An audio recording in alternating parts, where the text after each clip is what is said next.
Hello guys, current affairs funda में आप सभी का स्वागत है।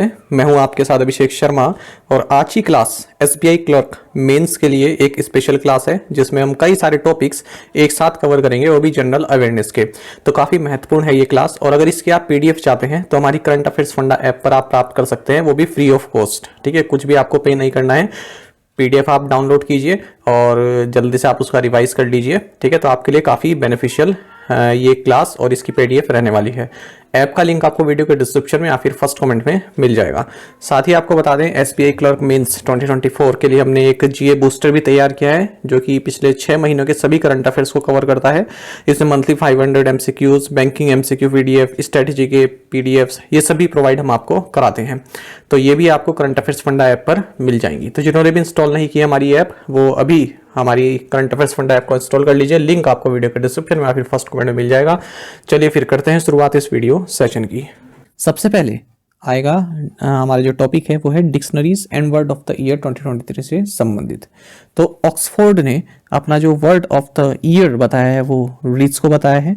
मैरियम वेस्टर ने अपना जो वर्ड ऑफ द ईयर बताया ऑथेंटिकेट को बताया है। कैम्ब्रिज ने अपना जो वर्ड ऑफ द ईयर बताया है हेलुसिनेट को बताया है और कॉलिंस ने एआई को बताया है। डिक्शनरी.com ने हेलुसिनेट को बताया है। तो ये पांचों ही आपको वर्ड याद रखने हैं क्योंकि हाई प्रोबेबिलिटी है कि आपके एग्जाम में ये पूछे जा सकते हैं। ठीक है, तो इन पांचों को आप याद रखें। नेक्स्ट देखते हैं। नेक्स्ट है हमारा कुछ महत्वपूर्ण समिट्स जो इंटरनेशनल लेवल पर हो गई हैं। तो ये 4 तरह की समिट इंटरनेशनल लेवल पर होती हैं और इनके बारे में आपको जानना काफ़ी ज़रूरी है। पहली है 18th G20 समिट। ये तो भारत में ही हुई है। इसके बारे में हमने डिटेल में पढ़ा है। देखिए, मैं आपको यहाँ पर किसी भी टॉपिक का बिल्कुल डिटेल नहीं पढ़ा रहा हूँ। ठीक है, जो कीवर्ड्स हैं वो आपको बता रहा हूँ। मकसद आप समझ रहे हैं इस कोर्स का, इस स्पेशल क्लासेस का मकसद है आपको जो कीवर्ड्स हैं, ठीक है, ज़्यादा समय भी ना लगे और जो महत्वपूर्ण पॉइंट है वो भी कवर हो जाए। तो ये हमारा मकसद है इसमें। तो थीम क्या है? वसुधैव कुटुंबकम, one earth, one family, one future. Host किसने किया है? न्यू दिल्ली ने। और जो नेक्स्ट समिट होगी ये ब्राज़ील में होगी, रियो डी जेनेरियो में। अच्छा, नेक्स्ट है फिर 15th ब्रिक्स समिट 2023। इसका थीम रहा है आपका ब्रिक्स एंड अफ्रीका। ये BRICS and Africa, a partnership for mutually accelerated growth, sustainable development and inclusive multilateralism. जैसा कि नाम थीम से ही पता चल रहा है कि जोहान्सबर्ग साउथ अफ्रीका में ऑर्गेनाइज किया गया। अगली समिट कजान रशिया में होगी, यानी कि 2024। ये सब 2024 है। और आगे बात करते हैं 49th G7 समिट की। थीम इसका ऐसा कुछ स्पेसिफिक थीम नहीं रहा। होस्ट हिरोशिमा जापान और नेक्स्ट समिट ये फैसानो एपोलिया इटली में आयोजित की जाएगी। नेक्स्ट समिट आपकी 23rd SCO समिट 2023। ये इसका थीम रहा टुवर्ड्स अ सिक्योर SCO और इसको होस्ट किया है भारत ने, वर्चुअली होस्ट किया था और अब 2024 में अस्ताना कजाकिस्तान में ये संपन्न होगी। नेक्स्ट हमारे पास field Nobel prize winners and किस चीज़ के लिए अवार्ड उनको दिया गया है। ठीक है, तो ये भी काफ़ी पूछा जाता है एग्जाम में। तो सबसे पहले अगर हम बात करें फिजियोलॉजी और मेडिसिन, ये Katalin Kariko and Drew Weissman को दिया गया है। किस लिए? mRNA वैक्सीन के लिए। दूसरा है फिजिक्स, ये पियर एगोस्टिनी, फेनिच क्रॉस एंड एन लहुयर को दिया गया है इलेक्ट्रॉन डायनेमिक्स एंड मैटर के लिए। डिटेल मैंने आपको पीडीएफ में पूरी दी हुई है, जो हमारी करंट अफेयर्स फंडा की पीडीएफ्स आती हैं कोर्स के तहत, है ना, उसमें दी हुई है। अच्छा, इन लेक्चर्स की पीडीएफ भी आपको प्रोवाइड की जाएंगी, वो भी करंट अफेयर्स फंडा ऐप पर। तो बस ये क्लास 1 ही आपको, जो ये क्लास 1 है, केवल यही आपको इस पर मिल रही है यूट्यूब पर। बाकी आप ऐप पर सभी क्लासेस उपलब्ध रहेंगी। ठीक है, तो ऐप को आप इंस्टॉल कर लीजिए।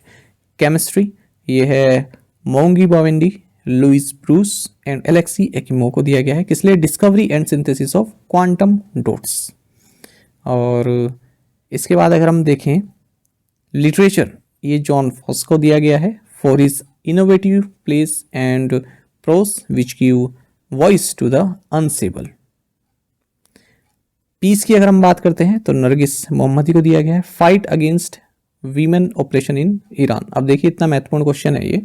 हाल ही में जो उत्तर प्रदेश आरओ का पेपर हुआ उसमें एक क्वेश्चन पूछा गया था, स्टेटमेंट बेस्ड क्वेश्चन था कि जो 2023 का नोबेल प्राइज़ दिया गया है वो नरगिस मोहम्मदी को दिया गया है।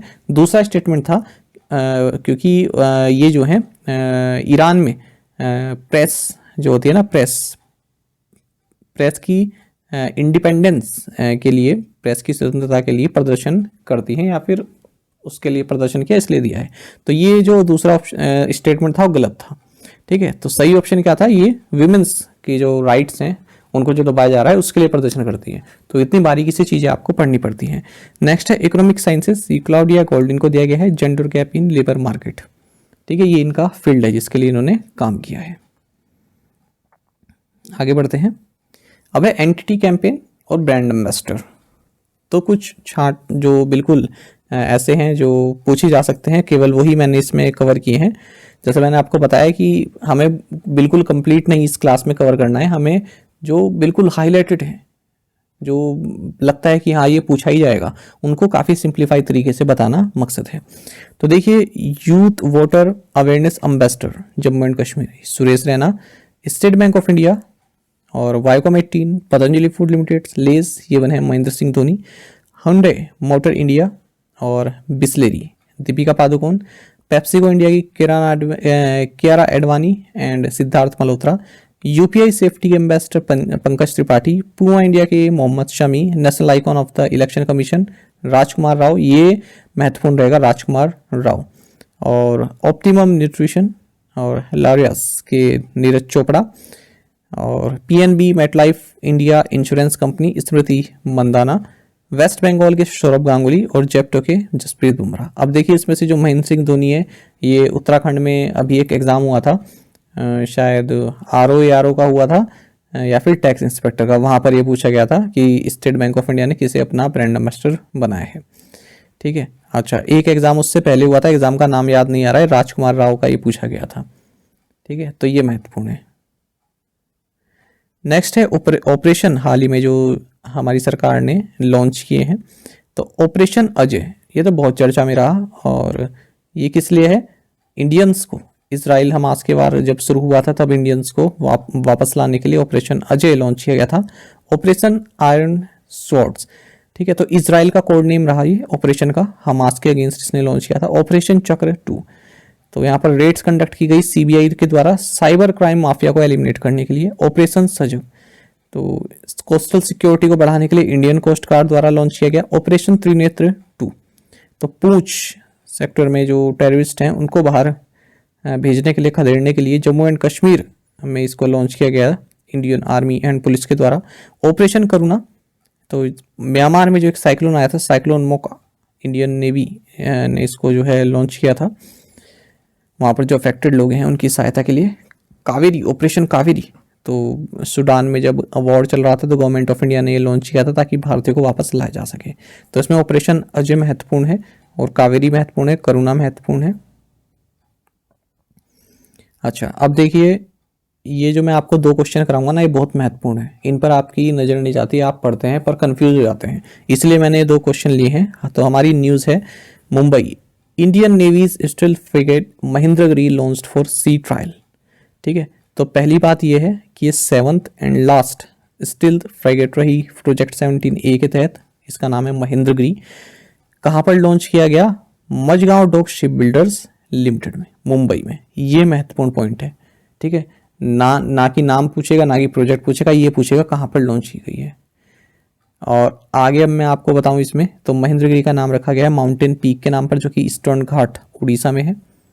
और प्रोजेक्ट 17A के तहत टोटल 7 शिप्स कंस्ट्रक्ट होनी थी, 4 तो मझगांव डॉक शिप बिल्डर्स में और 3 garden reach ship builders limited में।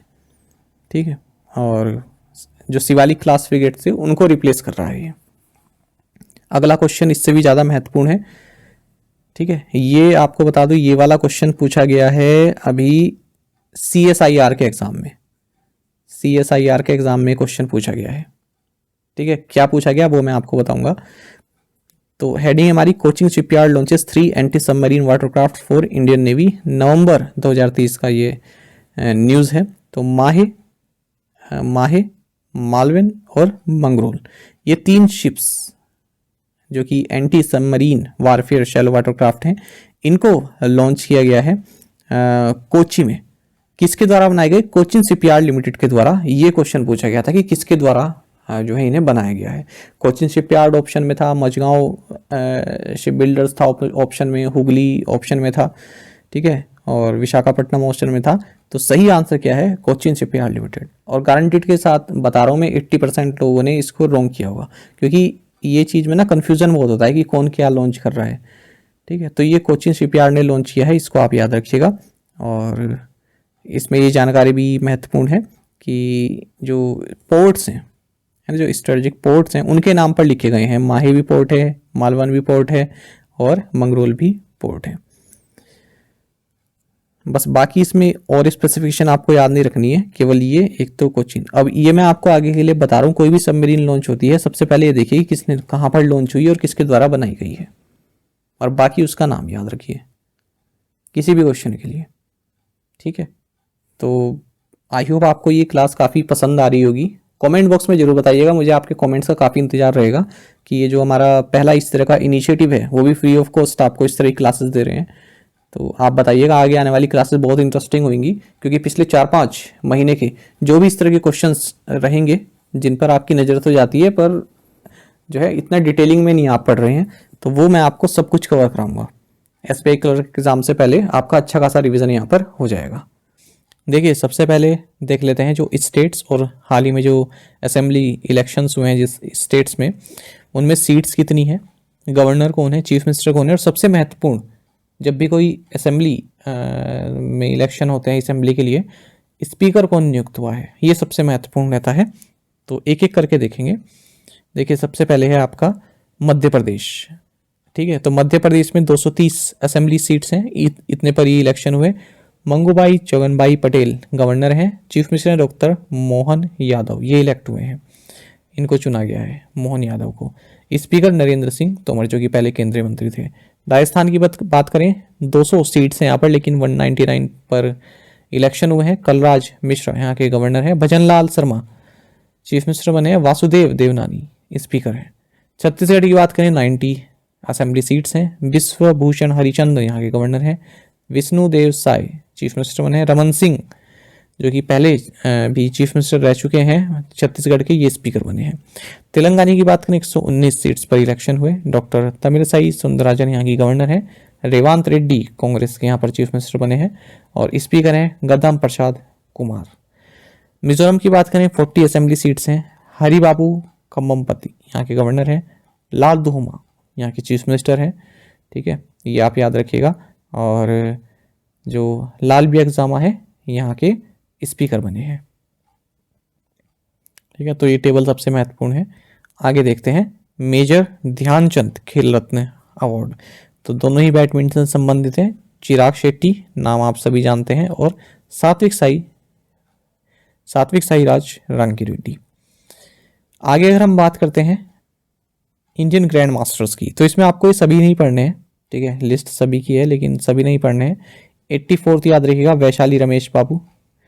83 याद रखिएगा आदित्य सामंत। 82 याद रखिएगा वोपला प्रणीत। और 81 याद रखिएगा सयंतन दास। कभी कभी मैच द फॉलोइंग भी क्वेश्चंस बन जाते हैं, बैंक में ना बने पर किसी और में बन जाते हैं, तो ये 4 तो आप याद रखें। आगे बढ़ते हैं।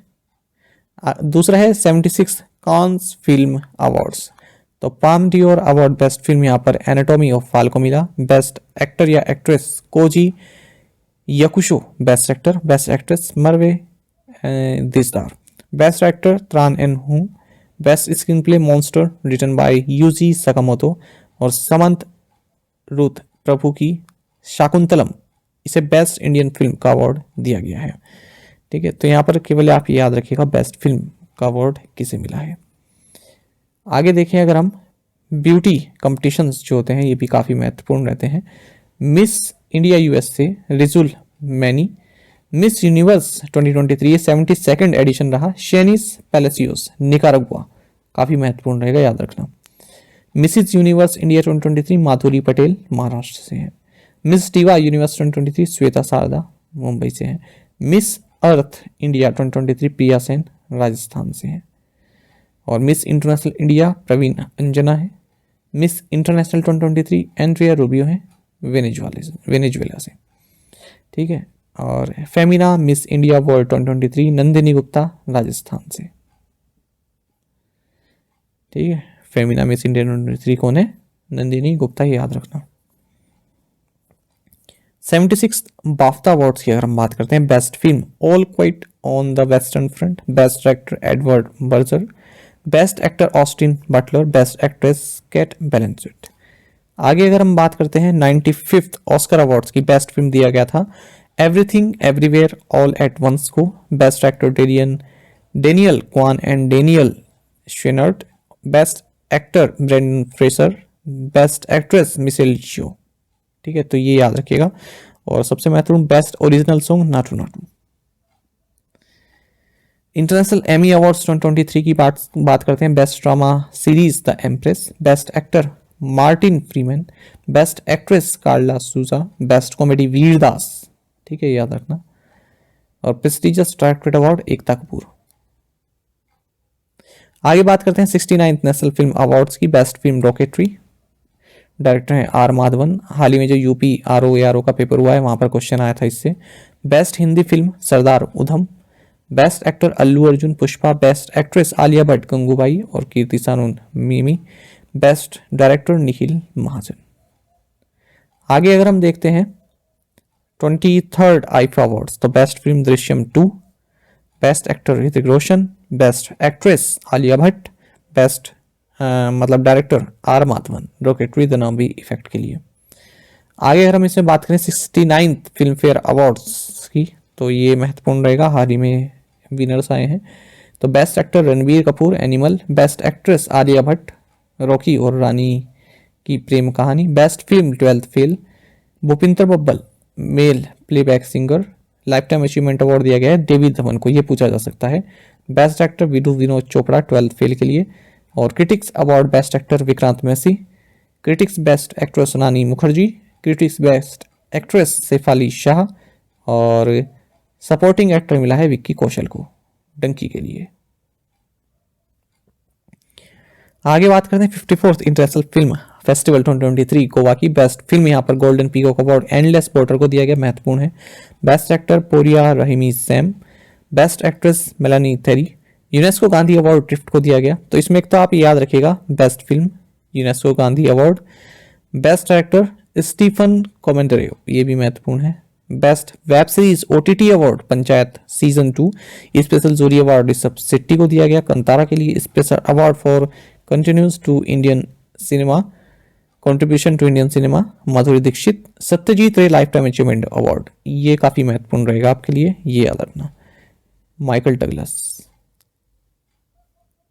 आगे देखते हैं 80th गोल्डन ग्लोब अवार्ड्स 2023, तो यहाँ पर best drama film house of dragons, best Asian drama picture the Fabelman, best actress, best actor देख सकते हैं, ठीक है, ये महत्वपूर्ण नहीं है। बेस्ट ड्रामा सीरीज, हाँ बेस्ट एक्टर और बेस्ट एक्टर भी आप याद रखिएगा। पुलिट्जर प्राइज 2023 की बात करते हैं, तो देखिए नेशनल रिपोर्टिंग में दिया गया है इन्हें, एक्सप्लेनेटरी रिपोर्टिंग में इन्हें दिया गया है, लोकल रिपोर्टिंग में, इंटरनेशनल रिपोर्टिंग में, ऑडियो रिपोर्टिंग में, ब्रेकिंग न्यूज रिपोर्टिंग में, इन सभी को दिया गया है। एक बार देख लीजिएगा बस। अच्छा, ये भी महत्वपूर्ण रहेंगे अब। Wisden cricket awards 2023, Wisden cricketer of the year, तो इसमें कई सारे रहे लेकिन भारत की ओर से Harmanpreet Kaur. Wisden T20 cricketer of the year Surya Kumar Yadav. बैलन डी'ओर अवार्ड्स फुटबॉल की हम बात कर रहे हैं, बेस्ट प्लेयर मैन ये लायनल मेसी रहे अर्जेंटीना के। और अगर हम विमेन कैटेगरी में बात करें तो Aitana Bonmati Spain. 23rd Laureus world sports award, तो स्पोर्ट्समैन ऑफ द ईयर फिर से Lionel Messi, sports women of the year Shelly and Fraser Jamaica. आगे बढ़ते हैं, कुछ अवार्ड यहाँ पर और चुने गए हैं अलग अलग से, है ना, मतलब जो महत्वपूर्ण है मैंने लिस्ट है यहाँ पर। ज्ञानपीठ अवार्ड तो 2021 यानी कि 57 दिया गया कोंकणी नॉवलिस्ट दामोदर मोजो। 2023 में जो व्यास सम्मान दिया जा रहा है 33rd, ये पुष्पा भारती को, याद रखिए, यादें यादें और यादें के लिए। सरस्वती सम्मान 2022 ये है आपका 32nd। 32वां अवार्ड रहेगा ये। शिवशंकरी तमिलनाडु से हैं, सूर्यवंशम के लिए। दादा साहब फाल्के 2020 का दिया गया है आशा पारेख को, ये याद रखना महत्वपूर्ण है। Dada Saheb Phalke international film awards, यहाँ पर best film Kashmir files, best actor Ranbir Kapoor Brahmastra के लिए, बेस्ट एक्ट्रेस आलिया भट्ट गंगूबाई काठियावाड़ी के लिए। गांधी पीस प्राइज 2021 का दिया जा रहा है गीता प्रेस गोरखपुर को। बुकर प्राइज दिया जा रहा है 2023 का पॉल लिंच को, आयरलैंड के हैं, इनका नोवेल है prophet song. Indira Gandhi peace prize Daniel Barenboim और अली अबू अवध को। ये डेनियल तो अर्जेंटीना के, अली अबू अवध पैलेस्टीन की है। अबेल प्राइज मैथ्स में दिया जाता है, लुइस कैफरेली को दिया गया है। रविंद्रनाथ टैगोर लिटरेरी अवार्ड सुक्रीता पॉल कुमार को दिया गया। Time magazine athlete of the year Lionel Messi, time magazine person of the year Taylor Swift, time magazine CEO of the year Sam Altman. Sports business leader of the year 2023 Jay Shah. Norman Borlaug field prize 2023 ये स्वाति नायक को दिया गया। आगे देखते हैं JCB literary award 2023 Perumal Murugan Firebird के लिए। Gandhi peace pilgrim award Shri Shri Ravishankar. Italy's highest civilian award Kabir Bedi को दिया गया। फ्रांस का highest honour the legion of honour V R Lalitha Ambika को दिया गया। सीमी George awards Murali Sreeshankar को दिया गया। यूएनएचसीआर नानसेन अवार्ड अब्दुल्लाही मेर को दिया गया। लता मंगेशकर अवार्ड 2023 सुरेश वाडकर को दिया गया महाराष्ट्र की ओर से। हाईएस्ट ऑनर ऑफ पाकिस्तान निशान पाकिस्तान ये दिया गया सैयदना मुफद्दल सैफुद्दीन को, 4th इंडियन बने हैं ये अवार्ड पाने वाले। और business change maker of the year award 2023 दिया गया है आरबीआई को। अच्छा एक लास्ट देख लेते हैं, जाकिर हुसैन, शंकर महादेवन, राकेश चौरसिया और वी सेल्वा गणेश, इन्होंने 66th ग्रैमी अवार्ड्स में अवार्ड जीते हैं। तो ये डिटेल में मैंने आपको बताया है। तो जो उस्ताद जाकिर हुसैन है इन्होंने 3 अवार्ड जीते हैं ग्रैमी अवार्ड्स में, अलग अलग कैटेगरीज में, ठीक है। Best global music album category में जीता है इन्होंने दिस मोमेंट के लिए। फिर उसके बाद इन्होंने पाश्तो के लिए जीता है best global music performance category में। एज वी स्पीक के लिए best contemporary instrumental album category में जीता है। अब इनके पास जो है 5 ग्रैमी हो गए हैं टोटल मिलाकर, ठीक है। रविशंकर के पास ही 5 है और जुबिन मेहता के पास भी 5 है। अच्छा इसमें जो है ना आप हाँ ये देखिए स्टार्टिंग में ये जो है ना सिंगर शंकर महादेवन, वी सेल्वा गणेश और वायलिनिस्ट गणेश राजगोपालन, इनका जो बैंड है शक्ति, इसे ग्रैमी अवार्ड मिला है best global music album category में, ठीक है। तो जाकिर हुसैन भी इसी में शामिल रहे। देखिए सबसे पहली जो न्यूज़ रही वो चंद्रयान 3 की रही। अभी भी जो एग्जाम हो रहे हैं ना उनमें यहाँ से क्वेश्चन जरूर पूछे जा रहे हैं। 2 पीसीएस एग्जाम में तो मैंने देख ली है और बैंकिंग एग्जाम में भी यहाँ से अब पूछा जाएगा, ठीक है। तो आपको क्या क्या याद रखना है वो केवल मैं आपको बताऊंगा, क्योंकि ये सब मैंने आपको पढ़ाया हुआ है, केवल मैं आपको रिवाइज करा रहा हूँ कि आप कहाँ चूक जाते हैं। पहली बात तो ये हम पढ़ रहे हैं चंद्रयान 3 के बारे में। अच्छा किस लॉन्च व्हीकल से लॉन्च किया गया ये आपको जानना चाहिए कि LVM-3 यानी कि लॉन्च व्हीकल मार्क 3। अब ये महत्वपूर्ण नहीं है, ये नहीं पूछते हैं कि कहाँ से लॉन्च किया गया, ठीक है। वैसी बात है सतीश धवन स्पेस सेंटर श्रीहरिकोटा आंध्र प्रदेश से लॉन्च किया गया। दूसरी बात है किस तारीख को, तारीख महत्वपूर्ण रहेगी 14 जुलाई, ठीक है। और ये भारत का दूसरा अटेम्प्ट रहा था, क्योंकि पहला अटेम्प्ट तो फेल हो गया था चंद्रयान 2। हमारा दूसरा अटेम्प्ट था ना कि हम मून पर जो है सॉफ्ट लैंडिंग करना चाहते थे। अच्छा इसमें बता दें आपको कोई भी ऑर्बिटर नहीं रहा है ना। और इसमें अगर हम देखें तो प्रोपल्शन मॉड्यूल रहा, लैंडर मॉड्यूल रहा और रोवर रहा। लैंडिंग कब हुई, 23 अगस्त को लैंडिंग हुई, इसके बारे में आगे पढ़ेंगे अभी हम। लैंडर का नाम विक्रम है, रोवर का नाम प्रज्ञान है। अच्छा अब इसमें अगर हम आगे देखें तो चंद्रयान फर्स्ट मिशन 2008 में हुआ था, चंद्रयान 2 2019 में हुआ था, आप सभी जानते हैं। अच्छा इसमें आप एक चीज और याद रखिएगा, जो इसके प्रोजेक्ट डायरेक्टर है वो है पी वीरू मुथुवेल, है ना, ऐसा नाम है उनका। एक बार आप देख लेना, मुझे करेक्ट नाम याद नहीं आ रहा है, यही है इसी तरह से है, वीरा मुथुवेल इनका नाम है, ये प्रोजेक्ट डायरेक्टर है, नाम याद रखिएगा इनका। अच्छा, अब आगे बढ़ते हैं। अब देखिए, जब ये लैंड कर चुका था 23 अक्टूबर को, तो उस दिन को प्रधानमंत्री नरेंद्र मोदी ने कहा कि हम 23 अगस्त को प्रधानमंत्री नरेंद्र मोदी ने कहा कि हम 23 अगस्त को नेशनल स्पेस डे के तौर पर जो है सेलिब्रेट करेंगे या फिर ऑब्जर्व करेंगे। और जो चंद्रयान 3 की लैंडिंग साइट है, इसका नाम रखा गया शिव शक्ति पॉइंट। और जो चंद्रयान 2 जो 2019 में लॉन्च किया गया था, उसकी जो क्रैश साइट है, उसका नाम रखा गया तिरंगा पॉइंट। तो ये आपको जानना चाहिए। अच्छा, एक क्वेश्चन यदि मैं एग्जामिनर होता तो ये जरूर बनाता कि जो चंद्रयान 3 की लैंडिंग हुई उस वक्त पीएम मोदी किस कंट्री में थे। ठीक है, तो मैं तो ये क्वेश्चन जरूर बनाता, क्योंकि ये भी आपको पता होना चाहिए कि जो देश के लीडर हैं वो किस कंट्री में थे। तो वो थे जोहानिसबर्ग, साउथ अफ्रीका में, क्योंकि ब्रिक्स समिट को अटेंड किया था, तो यहीं से इन्होंने इस लैंडिंग को देखा था। आगे बढ़ते हैं।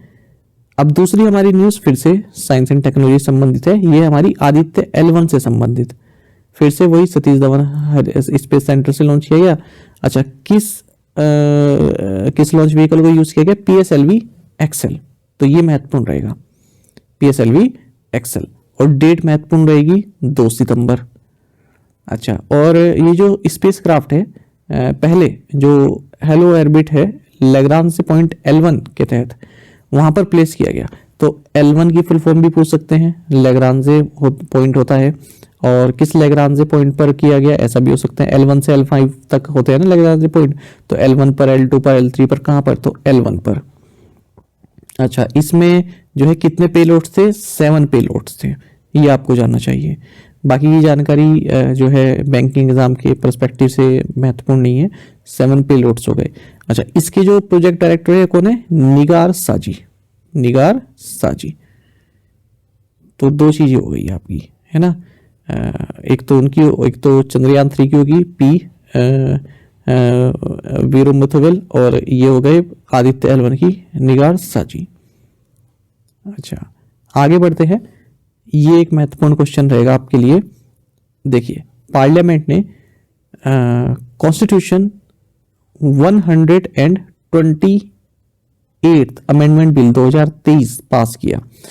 कौन सा बिल की बात? अगर मैं बिल की बात आपसे कर रहा हूं, बिल, तो बिल कौन सा है? ये 128 बिल। लेकिन जब ये बिल पास हो गया, तब ये एक्ट बन गया। जब प्रेसिडेंट ने इसको जो है अपनी मोहर लगा दी, तब ये कौन सा बना? 106 कॉन्स्टिट्यूशनल अमेंडमेंट एक्ट। तो बिल तो है 128 और एक्ट कौन सा है आपका? 106। 2 चीजें ये आपके याद करनी है। किससे संबंधित है? कि लोकसभा में, स्टेट लेजिस्लेटिव असेंबलीज में और दिल्ली असेंबली में जो टोटल सीट्स हैं उसका 1/3, जो 1/3 सीट्स हैं वो महिलाओं के लिए रिजर्व रहेगा। और ये जो रिजर्वेशन है ये दिया गया है 15 साल के पीरियड के लिए। SC ST के लिए भी एप्लीकेबल रहेगा। दूसरी बात, पार्लियामेंट में किस तारीख को पास हुआ? भाई जिस तारीख को या तो राज्यसभा में हुआ है या लोकसभा में, है ना। तो अगर देखिए तो पहले तो लोकसभा में पास हो गया था, तो राज्यसभा में हुआ बाद में। तो राज्यसभा में पास हुआ 21 सितंबर को। तो 21 सितंबर को ये राज्यसभा में पास हुआ, तो यही माना जाएगा कि पार्लियामेंट में कब पास हुआ? 21 सितंबर को। अगर लोकसभा में पास हुआ होता 21 सितंबर को, तब भी आप कहते हैं कि पार्लियामेंट में 21 सितंबर को पास हुआ। अच्छा, राज्यसभा में 214 मेंबर ने जो है इसके फेवर में वोट किया था, किसी ने भी अगेंस्ट में वोट नहीं किया। अगर हम बात करें लोकसभा की, तो लोकसभा में 454 वोट्स यहां पर पड़े थे। ये उत्तराखंड में अभी एक पेपर हुआ था, उसमें पूछा गया था कि कितने वोट से पास हुआ है लोकसभा में, ठीक है। और 2 लोगों ने इसके अगेंस्ट वोट किए थे। अच्छा, केवल अब इसमें आपने इतना जान लिया। अच्छा, और अब जब ये इसका बिल का मकसद क्या रहेगा कि जो नंबर ऑफ वीमेन MPs हैं लोकसभा में, वो फिलहाल जो 82 हैं उससे बढ़कर 181 तक पहुंच जाए। और जो प्रेजेंट राज्यसभा है उसमें 224 मेंबर्स हैं, उनमें से 24 जो है महिलाएं हैं। इस तरह की तो स्टैटिक क्वेश्चन बनता है जो आपकी रैंक डिसाइड करता है, वरना सिंपल करंट अफेयर्स तो सभी पढ़कर जाते हैं, ठीक है। तो इसमें आपको ये देखना है। आगे देखिए, जो एशियन डेवलपमेंट बैंक है, ये बहुत चर्चा में रहा पिछले कुछ महीनों में। तो इसके जो महत्वपूर्ण जो भारत को लोन दी या फिर कोई इसने एग्रीमेंट साइन किया, वो एक साथ देख लेते हैं। तो पहला तो ये है कि सीनियर आईएएस ऑफिसर विकासशील, इन्हें एग्जीक्यूटिव डायरेक्टर बनाया गया है एशियन डेवलपमेंट बैंक में। और फिर आगे देखें हम, एशियन डेवलपमेंट बैंक और गवर्नमेंट ऑफ इंडिया ने 175 मिलियन यूएस डॉलर का लोन एग्रीमेंट साइन किया है, जिसके तहत मध्य प्रदेश में कनेक्टिविटी को इंप्रूव किया जाएगा। एशियन डेवलपमेंट बैंक ने 200 मिलियन यूएस डॉलर जो है दी हैं उत्तराखंड में क्लाइमेट रेसिलिएंट एनर्जी रिवोल्यूशन के लिए। ये हाल ही में एग्जाम में पूछा गया, यूपी के एग्जाम में पूछा गया, शायद नहीं CSIR के एग्जाम में पूछा गया था। ये स्टेट पूछा था, किस स्टेट को दिए हैं 200 मिलियन यूएस डॉलर। फिर एशियन डेवलपमेंट बैंक ने 200 मिलियन यूएस डॉलर का लोन दिया है वेस्ट मैनेजमेंट के लिए 100 सिटीज में भारत में। गवर्नमेंट ऑफ इंडिया ने 200 मिलियन यूएस डॉलर का लोन पैक्ट साइन किया है एशियन डेवलपमेंट के साथ ब्रह्मपुत्र रिवर के आसपास का जो एरिया है जहां पर फ्लड या इरोजन की समस्या है उनसे निपटने के लिए। एशियन डेवलपमेंट बैंक ने 250 मिलियन यूएस डॉलर का लोन एग्रीमेंट साइन किया है इंडस्ट्रियल कॉरिडोर डेवलपमेंट के लिए भारत में। अच्छा, भारत ने 250 मिलियन यूएस डॉलर का लोन प्राप्त किया है एशियन डेवलपमेंट बैंक से, किसके लिए? Delhi Meerut RRTS corridor development के लिए। गवर्नमेंट ऑफ इंडिया ने और एशियन डेवलपमेंट बैंक ने 100 मिलियन यूएस डॉलर का लोन एग्रीमेंट साइन किया है त्रिपुरा में अर्बन सर्विसेज को इंप्रूव करने के लिए, टूरिज्म फैसिलिटीज को बढ़ाने के लिए। साथ ही नाबार्ड और एशियन डेवलपमेंट बैंक ने jointly climate action initiative launch किया है और इसमें टैक्स सपोर्ट मिल रहा है इन्हें bill and Melinda Gates foundation से। आगे बढ़ते हैं। आगे की न्यूज ये रही कि जो आपका ये payments infrastructure and development fund scheme है, ठीक है, ये रिजर्व बैंक द्वारा ऑपरेशनलाइज की गई थी जनवरी 2021 में 3 साल के लिए। अच्छा, इसका मकसद क्या था कि जो पेमेंट एक्सेप्टेंस है, जैसे जो पेमेंट एक्सेप्टेंस इंफ्रास्ट्रक्चर है, जैसे कि आप कह सकते हैं ये POS है ना, physical point of sale, terminal quick response code, QR code, QR की फुल फॉर्म होती है क्विक रिस्पॉन्स, ठीक है। कहाँ पर? Tier 3 और Tier 6 centres north eastern state और union territories Jammu Kashmir and Ladakh में। इसके लिए लॉन्च किया गया था ताकि यहाँ पर जो ये पेमेंट के जो साधन है ये बढ़ाए जा सके। अच्छा, अब ये चर्चा में इसलिए रहा कि सरकार ने इसे 2 साल के लिए, RBI ने 2 साल के लिए और बढ़ा दिया है। और कब तक के लिए कर दिया है इसको? 2025 तक के लिए। तो ये आपके लिए महत्वपूर्ण रहेगा। अच्छा, आगे अगर हम देखें, दूसरा ये है कोइन स्विच से संबंधित। कोइन स्विच ने हाल ही में एक रिपोर्ट अपनी जारी की। इस रिपोर्ट का नाम रहा इंडिया क्रिप्टो पोर्टफोलियो। इसमें बताया गया कि जो टैली है ये इंडिया का, अगर हम क्रिप्टो एडॉप्शन की बात करें तो दिल्ली इसमें टॉप पर है और उसके बाद फिर बेंगलुरु आता है, फिर मुंबई आता है। अच्छा, इसमें बताया गया है कि 75% जो इन्वेस्टर्स हैं जो क्रिप्टो में इन्वेस्ट करते हैं वो 35 साल की एज से कम के हैं। और दिल्ली और हैदराबाद में हाईएस्ट पार्टिसिपेशन देखा गया है महिलाओं का जो इसमें इन्वेस्ट करते हैं क्रिप्टो में। और 9% of India crypto investors are women. Top invested cryptos क्या क्या रहे? डोजेकॉइन, बिटकॉइन और इथेरियम। आगे देखेंगे, आगे आपका इंडसइंड बैंक से संबंधित करंट अफेयर है। इसमें बताया गया कि इंडसइंड बैंक ने इंडसइंड बैंक ई स्वर्ण लॉन्च किया है। ये याद रखिएगा, ई स्वर्ण क्या है? ये इंडिया का first corporate credit card on RuPay network. तो ये क्वेश्चन पूछे जाने की बहुत प्रबल संभावनाएं हैं। आगे देखते हैं नासा से संबंधित। नासा ने क्या किया? नासा ने हाल ही में ये और ओसिरिस अपेक्स नाम का स्पेसक्राफ्ट लॉन्च किया है, जिसके तहत ये क्या स्टडी करेगा? ये स्टडी करेगा एस्टेरॉइड का नाम याद रखिएगा, यही पूछा जाएगा, एपोफिस। इस एस्टेरॉइड को ये स्टडी करेगा। केवल इतना पढ़ना है इसमें। दूसरा देखिए, रिजर्व बैंक सेंट्रल गवर्नमेंट ने farmer NITI Aayog vice chairman Arvind पनगरिया, कौन? अरविंद पनगरिया, ये इनको चेयरमैन नियुक्त किया है 16th फाइनेंस कमीशन का, ठीक है। और ऋत्विक रंजनम पांडे ये सेक्रेटरी बनाए गए हैं इस कमीशन के। तो ये अपनी रिपोर्ट कब तक देगा? ये क्वेश्चन पूछा जा सकता है 31 अक्टूबर 2025 तक। और इस रिपोर्ट की जो रिकमेंडेशन होगी ये 5 साल के लिए होंगी, जिसकी शुरुआत 1 अप्रैल 2026 से होगी।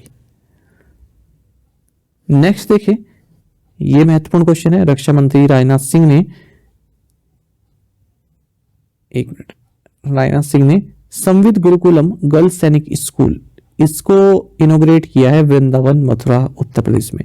तो ये फर्स्ट ऑल गर्ल्स सैनिक स्कूल है हमारे देश का, तो इसलिए ये महत्वपूर्ण बन जाता है। आगे बात करते हैं 2 महत्वपूर्ण एक्सरसाइज की जो कि हाल ही में संपन्न हुई है। तो पहली एक्सरसाइज है आपकी डेजर्ट साइक्लोन, ठीक है।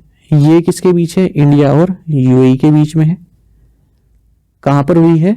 ये हुई है आपकी महाजन राजस्थान में। यूएई के साथ हम यूएई इन यूएई पायलट, ठीक है, एक पायलट वाला एक्सरसाइज ये भी करते हैं, और डेजर्ट ईगल भी इंडिया और यूएई के बीच में एयरफोर्स की एक्सरसाइज। नेक्स्ट देखेंगे इसी तरह की एक्सरसाइज है, ये एक्सरसाइज आपकी, एक्सरसाइज का नाम है डेजर्ट नाइट।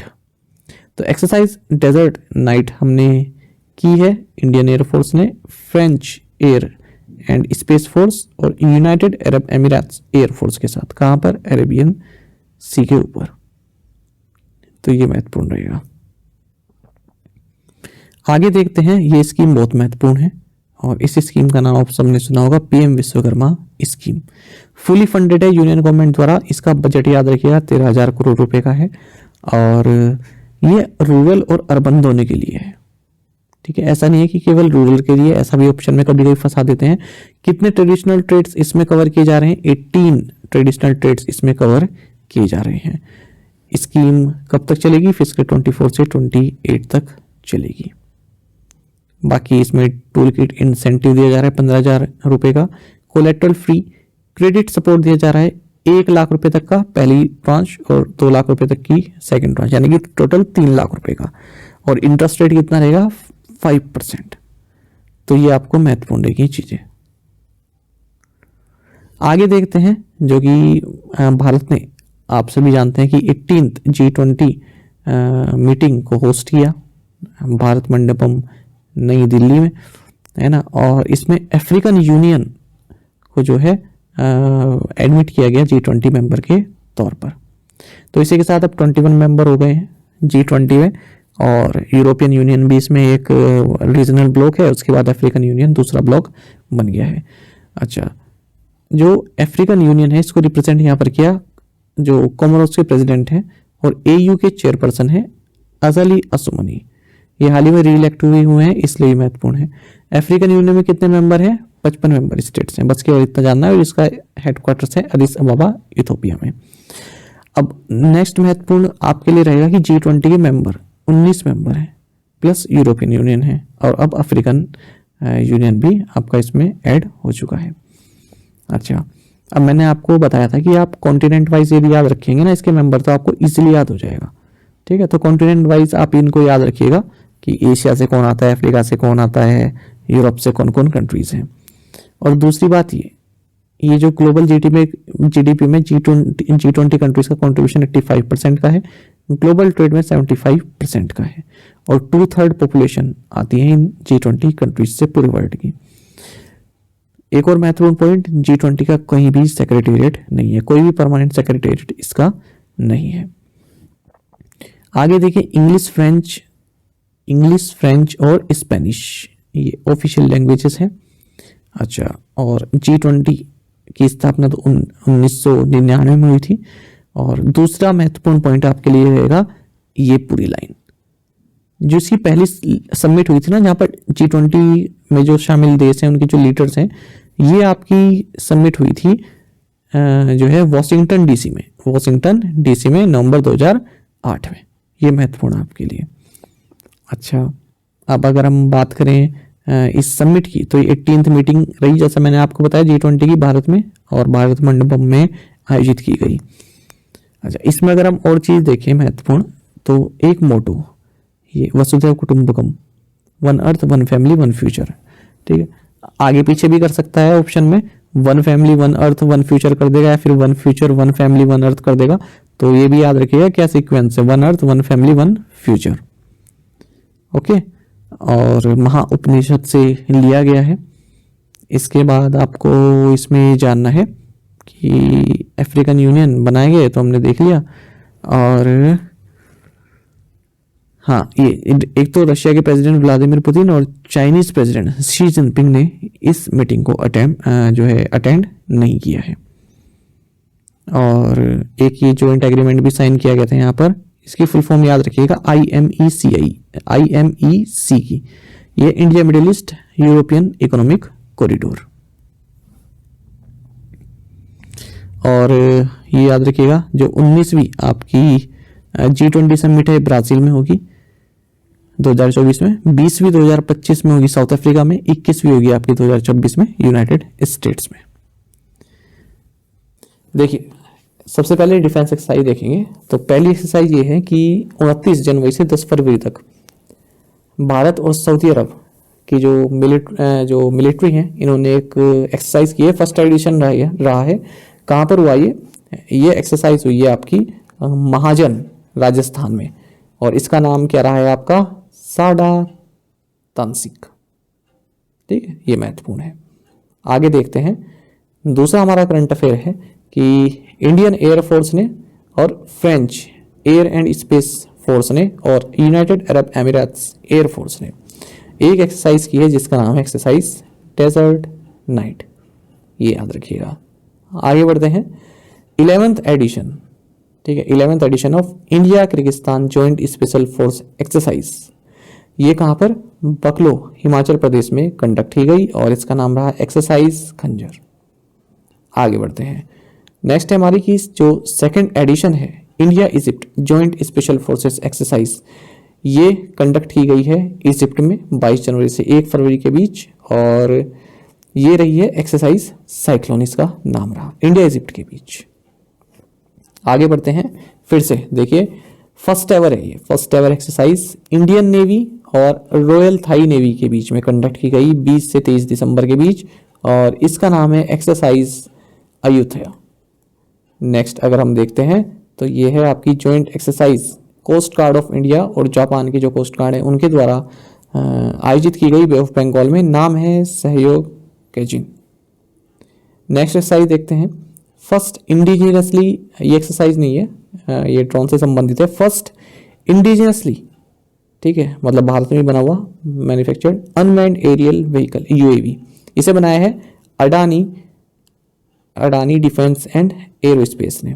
ठीक है, ये हाल ही में Indian navy chief admiral Hari Kumar द्वारा इनोग्रेट किया गया है या फिर अनवेल किया गया है, और इसका नाम आप जरूर याद रखिएगा, दृष्टि 10 स्टारलाइनर।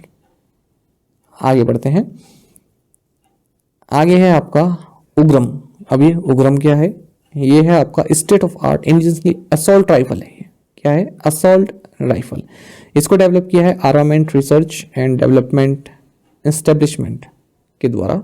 ठीक है, क्या नाम है, उग्रम। आगे देखें, इंडिया UAE के बीच में एक जॉइंट मिलिट्री एक्सरसाइज हुई है महाजन राजस्थान में, इसका नाम है एक्सरसाइज डेजर्ट साइक्लोन। आगे बढ़ते हैं, ये काफी महत्वपूर्ण क्वेश्चन आपके एग्जाम के लिए रहेगा। प्रोजेक्ट 15th भी स्टेल्थ गाइड मिसाइल टेस्टोयर हाल ही में इंडियन नेवी में कमीशन किया गया है, और इसका नाम है INS इम्फाल। और इससे भी महत्वपूर्ण आपके लिए है कि किसने बनाया है, इसको बनाया है मजगांव डॉक शिप बिल्डर्स ने। आगे देखते हैं, 4th edition of joint military exercise conducted by India and Vietnam, इसका नाम क्या है, विनबैक्स 2023। आगे देखते हैं, एक जॉइंट मिलिट्री एक्सरसाइज हुई है इंडियन और नेपाल आर्मी के बीच में, कहाँ पर, पिथौरागढ़ उत्तराखंड में, और इसका नाम है एक्सरसाइज सूर्य किरण। आगे देखते हैं, 14th एक्सरसाइज हुई है Indo US joint special forces के बीच में, इसका नाम है वज्र प्रहार 2023, कहाँ पर हुई है, उमरोई मेघालय में। आगे देखते हैं, 9th edition of joint military exercise हुई है इंडिया और श्रीलंका के बीच में, पुणे में। एक्सरसाइज का नाम है एक्सरसाइज मित्र शक्ति 2023। आगे बढ़ते हैं, एक जॉइंट मिलिट्री एक्सरसाइज हुई है इंडिया और कजाकिस्तान के बीच में, इंडिया एंड कजाकिस्तान के बीच में, कजाकिस्तान में एक्सरसाइज काजिंद। आगे बढ़ते हैं, देखिए 3rd ऑफ विशाखापट्टनम क्लास, ये तो वही है जो अपने पीछे पड़ा था। ठीक है, ये इंडियन नेवी को तब डिलीवर किया गया था, अक्टूबर की बात है। फिर उसके बाद जब लॉन्च किया गया तब हमने वो पीछे देखा है। तो INS इम्फाल ये हमने पढ़ चुके हैं। अच्छा, एक ही है जॉइंट मिलिट्री एक्सरसाइज हुई इंडिया और मलेशियन आर्मी के बीच में उमरोई मेघालय में। इसका नाम क्या है? हरिमोह शक्ति 2023। और ये भी महत्वपूर्ण है, प्रोजेक्ट उद्भव। ठीक है, तो इंडियन आर्मी और यूनाइटेड सर्विसेज इंस्टीट्यूशंस के बीच में एक पैक्ट साइन हुआ है। जो हमारी पहले की टाइम की आर्मी हुआ करती थी, है ना, मेडिवल टाइम की, तो वे कुछ ऐसी टेक्निक यूज़ किया करती थी, जैसे गोरिल्ला वॉरफेयर हो गया, इस तरह की टेक्निक यूज़ किया करती थी। तो उन्हीं को जो है आज के टाइम में अपनाना जो है प्रोजेक्ट उद्भव के नाम से जाना जा रहा है। ठीक है, तो इंडियन मिलिट्री उन चीज़ों को परख रही है जहाँ पर भी लिखा हुआ मिल जाए कि नहीं, किसी एंशियंट टेक्स्ट में कि किस तरह से वारफेयर किया करते थे। ठीक है, तो उसका नाम दिया गया है प्रोजेक्ट उद्भव। फिर है आपकी एक नवल एक्सरसाइज हुई है इंडिया और बांग्लादेश के बीच में, इसका नाम है एक्सरसाइज बोंगो सागर। आगे बढ़ते हैं तो the air force station at which Bharat drone शक्ति 2023 जहाँ पर हुआ है वो हुआ है हिंडन एयरपोर्ट पर, उत्तर प्रदेश में। आगे देखते हैं 19th एडिशन हुआ जॉइंट मिलिट्री एक्सरसाइज का इंडियन आर्मी और US आर्मी के बीच, इसका नाम है एक्सरसाइज युद्धाभ्यास अलास्का USA में। साथ ही आपको बता दें एक ट्रांसपोर्ट एयरक्राफ्ट है, इसे एयरबस स्पेन ने मैन्युफैक्चर किया है। ये इंडियन एयरफोर्स में इंडक्ट किया गया है और हाल ही में जो है ये उतरा है। इसका नाम है एयरबस C295। ये रिप्लेस कर रहा है एवरो HS748 एयरक्राफ्ट को। अब एक annual humanitarian and disaster relief exercise, इसका नाम है चक्रवात 2023। ये गोवा में हुआ, इंडियन नेवी द्वारा किया गया।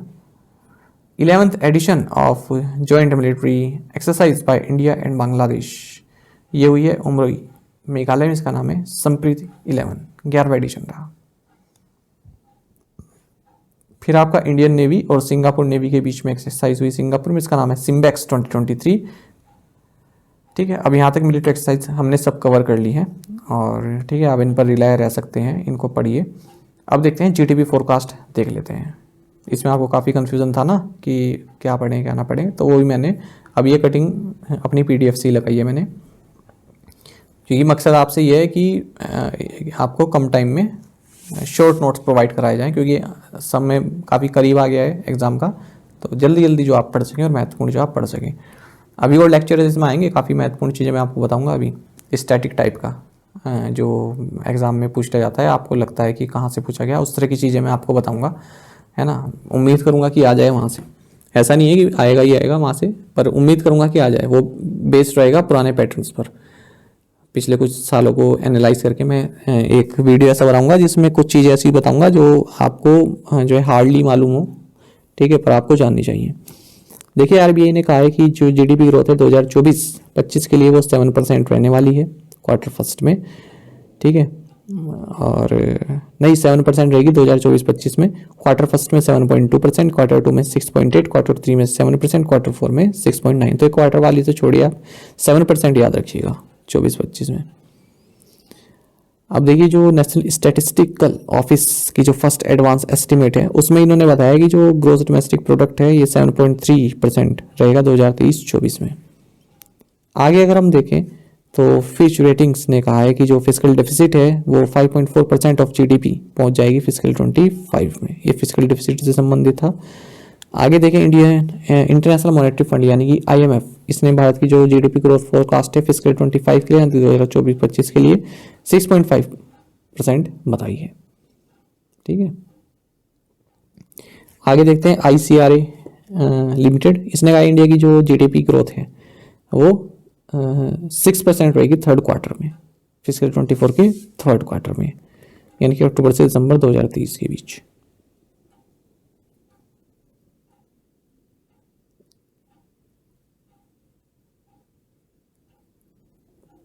आगे देखें जो इंडिया रेटिंग्स एंड रिसर्च है, इसने भारत की GDP बताई है फिस्कल 24 के लिए 6.7%, पहले 6.2% बताई थी। ठीक है, अच्छा इसमें ये भी याद रखिएगा 7.6% से भारत की GDP ग्रो की है सेकंड क्वार्टर ऑफ फिस्कल 24 में। फिस्कल 24 का मतलब आप समझ रहे हैं, फिस्कल 24 का मतलब 2023-24।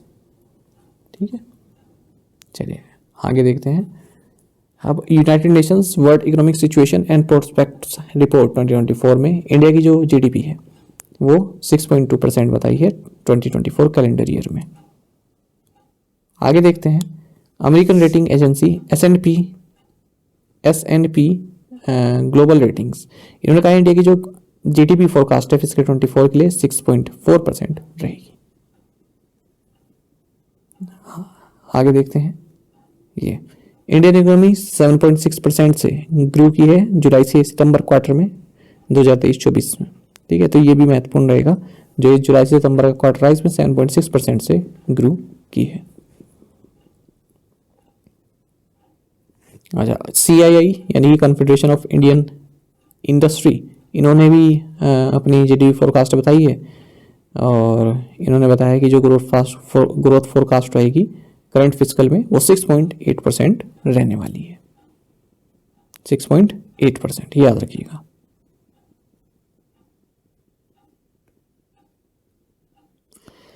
चलिए फिर नेक्स्ट क्लास के साथ आएंगे। आई होप आपके जो दो डाउट थे, एक तो डिफेंस एक्सरसाइज संबंधित और एक ये जीडीपी फोरकास्ट संबंधित, ये आपके सॉल्व हो चुके होंगे, है ना, और आपने इजीली इन चीज़ को अब कवर कर लेंगे। देखिए बेसिक क्या है, हम नाबार्ड और सीडीबी के बारे में कुछ ऐसी महत्वपूर्ण इन्फॉर्मेशन जानेंगे जो एग्जाम में पूछ ली जाती हैं, पर वो बीच बीच से पूछ ली जाती हैं, मतलब जो हम नहीं पढ़ते बुक्स वगैरह में, लेकिन अगर हम इनकी साइट्स खोलते हैं तो वहाँ पर हमें मिलती है इन्फॉर्मेशन। ठीक है, तो देखिए सबसे पहले अगर हम बात करें नाबार्ड के ओरिजिन की, तो एक committee to review the arrangement for institutional credit for agriculture and rural development, ये CRAFICARD, इसको इस्टेब्लिश किया गया था बी शिवरामन जी की चेयरमैनशिप में। उसके बाद क्या हुआ, फिर इस कमेटी की रिकमेंडेशन के हिसाब से नेशनल बैंक, इस कमेटी के हिसाब से फिर national bank for agriculture and rural development NABARD की स्थापना हुई थी और इसको अप्रूव किया गया था पार्लियामेंट के द्वारा एक्ट 61 ऑफ 1981। तो हम जो पढ़ते हैं उसमें एक्ट 61 छोड़ देते हैं और ये एग्जाम में पूछा जा चुका है किस एक्ट के माध्यम से। हम केवल ये पढ़ते हैं कि स्थापना 12 जुलाई 1982 में हुई थी, तो ये भी आप याद रखिएगा, थ्रू एक्ट 61 ऑफ 1981। ठीक है, और हेडक्वार्टर इसका मुंबई में है और बाकी जो चीफ हैं वो तो आप खुद ही देख लेते हैं एग्जाम से पहले, तो मैं केवल आपको अंदर की बातें बता रहा हूँ जो आपको जाननी चाहिए। अच्छा, अब अगर हम देखें नाबार्ड के बारे में तो 7 सब्सिडरीज हैं नाबार्ड की और इनके नाम इस तरह से हैं, नाब किसान और नाम समृद्धि, नाब फिन्स, नाब फाउंडेशन, नाब कॉन्स, नाब वेंचर्स और नाब संरक्षण। ठीक है, आगे बढ़ते हैं। अब देखिए कुछ स्कीम्स हैं जिनको नाबार्ड के द्वारा हैंडल किया जाता है, ये भी आपको जानने चाहिए। एक तो है लॉन्ग टर्म इरिगेशन फंड, प्रधानमंत्री आवास योजना ग्रामीण, स्वच्छ Bharat mission, micro irrigation fund, dairy infrastructure development fund, fisheries and aquaculture infrastructure development fund, और सबसे महत्वपूर्ण ये होने वाली हैं आपके लिए जिनका आपको आइडिया नहीं होगा मुझे जैसा लगता है। तो देखिए नाबार्ड जो है वो नेशनल इम्प्लीमेंटिंग एजेंसी है, यह एंटिटी है ग्रीन क्लाइमेट फंड को मैनेज करने के लिए, और नाबार्ड ही नेशनल इम्प्लीमेंटिंग एंटिटी है एडेप्टेशन फंड फॉर इंडिया के तहत जो रिसोर्सेस आते हैं, ठीक है, उनके इम्प्लीमेंटिंग के लिए। और आपको ये भी जानना चाहिए कि नाबार्ड ही नेशनल इम्प्लीमेंटिंग एजेंसी है किसके इम्प्लीमेंटेशन के लिए, national adaptation fund for climate change के लिए। ठीक है, तो ये जो तीन पॉइंट्स हैं आपको हर एग्जाम में काम आएंगे, इनको आप याद रखिएगा। अगर ऑप्शन में आ जाए ग्रीन क्लाइमेट फंड के लिए नेशनल इम्प्लीमेंटिंग एजेंसी कौन सी है, तो अगर आपको नहीं पता तो आप कभी भी नाबार्ड के पास नहीं जाएंगे कि हाँ नाबार्ड है, कुछ और ही आप टिक करेंगे, तो ये आपको जाननी चाहिए। अच्छा, बाकी नाबार्ड से संबंधित कुछ कॉलेजेस हैं जैसे नेशनल बैंक स्टाफ कॉलेज, ये आपका लखनऊ में है, लखनऊ में, और bankers institute of rural development bird, ये लखनऊ में है, और bankers institute of rural development, ठीक है, ये आपका ये भी मंगलुरु एंड कोलकाता में, यानी कि जो बर्ड नाम से लखनऊ मंगलुरु एंड कोलकाता में है, तीनों ही bankers institute of rural development BIRD. आगे बात करते हैं तो जो नाबार्ड है ये किस चीज़ को सुपरवाइज करता है, state cooperative banks, district cooperative central banks और रीजनल रूरल बैंक्स को। आगे अगर हम बात करते हैं तो गवर्नमेंट ऑफ इंडिया ने rural infrastructure development fund RIDF भी बनाया था नाबार्ड के तहत ही 1995-96 में एग्जाम में पूछा जाता है और इनिशियल कॉर्पस इसकी 2000 करोड़ रुपए थी। अब आगे देखते हैं सिडबी के बारे में। नाबार्ड के बारे में आपको केवल इतना जान लेंगे काफी रहेगा। अच्छा, अब बात करते हैं सिडबी के बारे में। Small industry development bank of India, स्थापना 2 अप्रैल 1990 को हुई थी। आप सभी जानते हैं micro small and medium enterprises के प्रमोशन के लिए एक एजेंसी है सिडबी। और अगर हम इसमें बात करें शेयर होल्डिंग की, ये एग्जाम में पूछ लिया जाता है बैंकिंग एग्जाम में, तो देखिए यहाँ पर शेयर होल्डिंग की अगर हम बात करते हैं तो 20.85% यहाँ पर गवर्नमेंट ऑफ इंडिया की शेयर होल्डिंग है। और फिर अगर हम बात करें स्टेट बैंक ऑफ इंडिया की 15.65% है, LIC की 13.33% है और नाबार्ड की है 9.36%। बाकी शेयर होल्डिंग जो है अदर्स की है 40.81%। आगे देखिए, अब सिडबी के तहत ही 2-3 टर्म और देख लेते हैं। एक तो है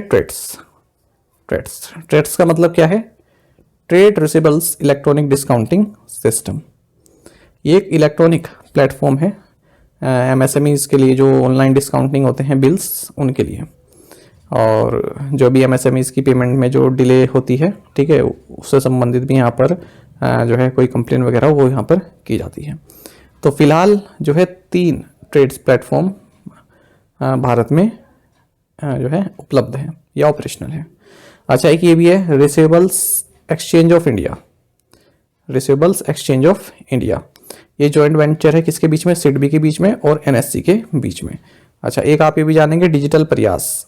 ये जो डिजिटल प्रयास है ये भी एक ऐप है जो कि सिडबी द्वारा लॉन्च की गई है। आगे अगर हम सिडबी की सब्सिडरीज की बात करें तो सब्सिडरीज भी आपको जानना चाहिए। देखिए, micro units development and finance agency limited, मुद्रा, ठीक है, मुद्रा की फुल फॉर्म आपको पता होनी चाहिए। सिडबी वेंचर कैपिटल लिमिटेड, ये तो नाम से पता चल रहा है। फिर है CGT-MSE, फिर है receivable exchange of India limited जो कि हमने देखा। फिर है एक्यूट रेटिंग रिसर्च लिमिटेड, ईसार्क है, India SME asset reconstruction company limited, और ISTSL India SME technology services limited. ये सब इसकी सब्सिडरीज हैं। थोड़ा करंट अफेयर्स के बारे में जान लेते हैं। तो देखिए, ग्रैंड स्लैम टाइटल्स काफ़ी महत्वपूर्ण रहते हैं करंट अफेयर्स के माध्यम अगर हम देखें तो 2024 में अब तक ऑस्ट्रेलियन ओपन हुआ है और इसके विनर रहे हैं जैनिक सिनर और रनर अप रहे डेनियल मेदवेदेव। 2023 की अगर हम बात करते हैं 2023 की, तो नोवाक जोकोविच ने सभी टाइटल जीते, ठीक है, US open, French open, Australian open, सिवाय विंबलडन के जो कि जीता है कार्लोस अल्कराज ने। तो ये आप याद रखिए, खास करके शुरुआत के 2, क्योंकि लेटेस्ट है ना, US ओपन और ऑस्ट्रेलियन ओपन। अच्छा, अगर हम बात करें विमेंस ग्रैंड स्लैम टाइटल्स की तो 2024 का ऑस्ट्रेलियन ओपन अरीना सबरेनका ने जीता। वहीं अगर हम बात करें 2023 में भी ऑस्ट्रेलियन ओपन इन्होंने ही जीता था, लगातार दूसरा ऑस्ट्रेलियन ओपन इन्होंने तो जीता है 2024 में। बाकी US ओपन, विंबलडन और फ्रेंच ओपन 2023 में सब अलग अलग ने जीता। इनके नाम भी आप देख सकते हैं। अब यहाँ पर देखिए कुछ वेन्यूज देख लेते हैं अपकमिंग गेम्स के लिए। 33rd समर ओलंपिक गेम्स, ये पेरिस में होगा आपका 2024 में। 34th summer Olympic games Los Angeles USA 2028। 35th summer Olympic games Brisbane Australia 2032। बाकी फिर विंटर गेम्स हैं। 25th ओलंपिक विंटर गेम्स ये इटली में होंगे, मिलान एंड कॉर्टिना में 2026 में। 4th विंटर यूथ गेम्स ये साउथ कोरिया में। और 4th समर यूथ गेम्स डकार सेनेगल में, सेनेगल याद रखिएगा। 38 नेशनल गेम उत्तराखंड 2024 में इस साल। 20th Asian game Nagoya Japan 2026 में, ठीक है। और 21st Asian games Doha Qatar में 2030 में। फिर 22nd Asian games, 23rd Commonwealth games याद रखिए 2026 में होंगे विक्टोरिया ऑस्ट्रेलिया में। और बाकी 23rd FIFA football world cup USA Mexico and Canada 2026। 24th FIFA football world cup Morocco में होगा, मोरक्को उरुग्वे में 2030 में, ठीक है। वेन्यूज और सिटीज रहेंगे, बाकी पोर्तुगल, स्पेन, अर्जेंटीना, पैराग्वे ये सभी होस्ट करेंगे। 25th FIFA football world cup Saudi Arabia में होगा। बाकी इसी तरह से आप क्रिकेट के देख सकते हैं। 14th क्रिकेट वर्ल्ड कप 2027 में ये साउथ अफ्रीका में होगा, Zimbabwe, Namibia. 15th cricket world cup India Bangladesh 2031। ICC women's cricket world cup India में होगा 2025 में। और चैंपियंस ट्रॉफी याद रखिएगा, ये महत्वपूर्ण है। 2025 में चैंपियंस ट्रॉफी होगी ये पाकिस्तान में होगी, ठीक है। अच्छा, इधर देख लेते हैं, और भी है कुछ, जैसे 9th ICC women's T20 world cup Bangladesh में होगा 2024 में। इसमें मैं अगर आपको बताऊं तो याद रखना, world athletics championship Glasgow UK 2024, ठीक है। बाकी महत्वपूर्ण नहीं है इतना। नीचे आगे बढ़ते हैं, आगे स्पोर्ट्स गेम्स एंड मास्कट्स। शुभंकर क्या कह रहे हैं? फीफा वीमेंस वर्ल्ड कप 2023 का तजुनी रहा है। FIFA under 17 women's world cup 2022 ईपा रहा। 5th खेलो India youth games 2022 Madhya Pradesh आसा रहा। और 27th अगर हम इसमें देखें, अच्छा यहाँ पर आप ये देखिएगा, आप यहाँ पर आइएगा, ये जो 37 नेशनल गेम 2023 गोवा रहा, इसका मोगा रहा, मोगा बाइसन, है ना। और 13th ICC वर्ल्ड कप जो भारत में हुआ, इसका ब्लेज एंड टोंक रहा, Blaze and Tonk. First Khelo India para games का उज्ज्वला रहा। 3 ये याद रखिएगा आप बस, ठीक है। और हाँ, एक ये भी विमेन एशियन हॉकी चैंपियनशिप 2023, ये जूही इसका मास्कट रहा है। और बस यही आप याद रखना इसमें। अच्छा, जो ये इसमें 6th खेलो इंडिया यूथ गेम्स 2024 होंगे तमिलनाडु में, इसका रहेगा वीरामंगाई वेल्लू नचियार, ये महत्वपूर्ण है। एशियन पैरा गेम्स 2023 का फी रहा है, ठीक है। और 19th एशियन गेम 2023 का चेन कांगकोंग लियान, रिपीट हो रहे हैं दोनों शब्द ना, 2 बार, ये रहा।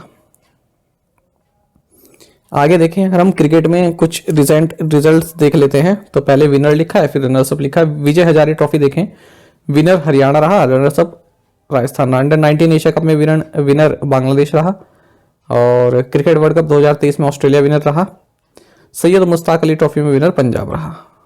आगे अगर हम देखते हैं फुटबॉल के मामले में, तो सैफ अंडर 19 चैंपियन 2023 ये भारत ने जीता।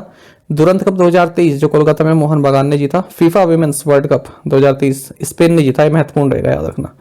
सैफ चैंपियनशिप 2023 इंडिया ने जीता। और 23rd FIFA under 20 world cup ये उरुग्वे ने जीता पहली बार इटली को हराकर। आगे और स्पोर्ट्स देखते हैं, बैडमिंटन की बात करते हैं। तो बैडमिंटन में Abu Dhabi masters women title M Christophersen ने जीता और विमेन्स टाइटल उन्नति हुड्डा ने जीता। मैड्रिड मास्टर्स का मेंस टाइटल केंता निशिमोतो ने जीता और विमेन्स टाइटल जॉर्जिया मारिस्का ने जीता। इस तरह से आप स्विस ओपन 2023 देख सकते हैं। BWF वर्ल्ड चैंपियनशिप, ये तो खैर 2022 का, ये नहीं देखना आपको। आगे बढ़ते हैं अगर हम, तो हॉकी में अगर हम बात करें, women's Asian hockey championship trophy ये विनर इंडिया रहा। और मेंस हॉकी 5 एशिया कप 2023 इसमें भी भारत ने जीता है, ये भी ठीक है। हॉकी के इवेंट मेजर भारत ने जीते हैं। एशियन चैंपियंस हॉकी 2023 इंडिया ने जीता। FIH प्रो लीग 2023 ये भी इंडिया ने ही जीता है। मेंस जूनियर एशिया कप भी इंडिया ने जीता। Senior women's national hockey national championship ये मध्य प्रदेश ने जीती है।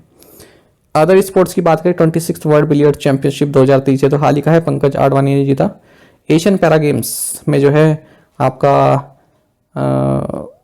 फर्स्ट प्लेस यहाँ पर चाइना रहा और इंडिया का प्लेस रहा 5th। इंडियन ग्रैंड प्री 2023 ये मार्को बेजेसी ने जीता है। आगे बात करते हैं टेनिस में। तो टेनिस में आपके डेविस कप 2023 जो कि 111वां एडिशन रहा, एडिशन भी याद रखिएगा, इटली ने जीता। ATP फाइनल 2023 ये नोवाक जोकोविच ने जीता और इटालियन ओपन डेनियल मेदवेदेव ने जीता है। मैड्रिड ओपन कार्लोस अल्कराज ने जीता। चेस की बात करें, चेन्नई ग्रैंड मास्टर्स के विनर रहे डी कुकेश और फाइट वर्ल्ड कप 2023 जीता है मैग्नस कार्लसन ने। ठीक है, आज के सेशन में इतना ही दोस्तों। और सेशन अगर आपको पसंद आ रहा है तो जैसे मैंने आपसे पहले रिक्वेस्ट की है कि आप करंट अफेयर्स फंड ऐप पर अपने रिव्यू जरूर दीजिएगा। ठीक है, केवल इतना आप अपनी तरफ से फेवर कर सकते हैं हमारे लिए। साथ ही करंट अफेयर्स फंड को आप टेलीग्राम पर भी ज्वाइन कर सकते हैं। यहाँ पर रेगुलर वीडियो अपडेट्स और करंट क्विज हम आप सभी के लिए डालते रहते हैं। साथ ही डिस्कशन ग्रुप में आप किसी भी क्वेश्चन का सोल्यूशन पा सकते हैं। Thank you guys.